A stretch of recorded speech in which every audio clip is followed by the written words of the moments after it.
All right, so we covered work and power.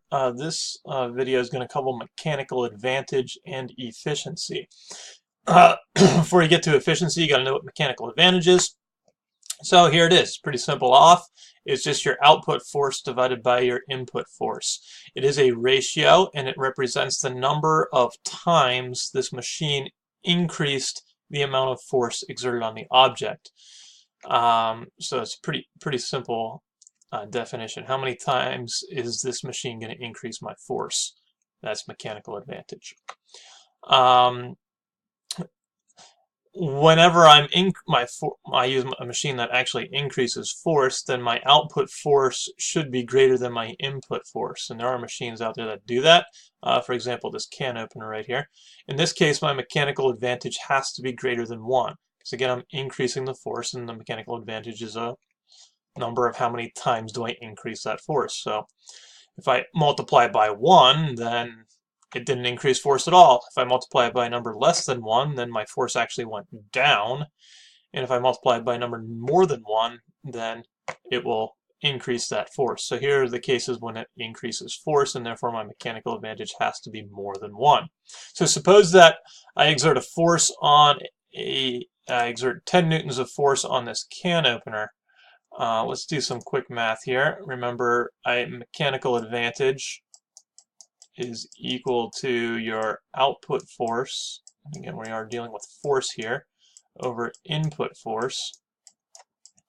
In this case, my output force is this 30 newtons right here, the work that the amount of force that the can opener is doing. So that's 30 newtons. Divided by my input force, which is the work I'm doing on the machine, or the force that I'm exerting on the machine, so that's 10 newtons of force. And when I divide that out, I am going to get a 3. You'll note that newtons will cancel, and it just leaves me with that 3. Again, it's just a ratio. So how many times did this machine increase the force that I applied onto it? It increased it by a factor of 3. That's really quick and simple mechanical advantage formula right there. Next, not all machines increase force. A lot of machines just want to increase the distance you apply that force. In this case, then I'm not going to be increasing force. I'm actually going to be decreasing force in order to get more distance out of it. So therefore my mechanical advantage is going to be less than 1.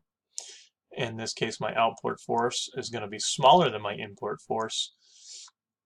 And that's the trade-off in order to get a greater distance out of it. If you think of the hockey stick from the last video, I exert a large force over a small distance, and I get a large distance with a small force.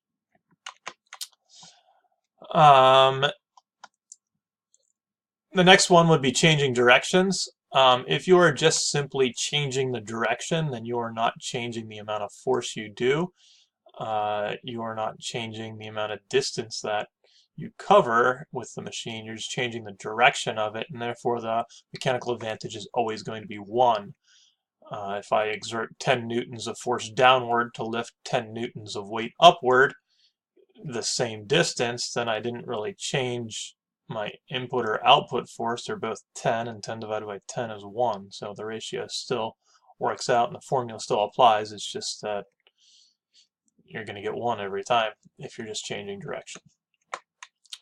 The next thing we want to look at is efficiency. Efficiency is how well this machine does work. So here we are talking about work in general as opposed to mechanical advantage, which really focused around input and output forces. Here we're going to focus about input and output work. So this is the force times the distance.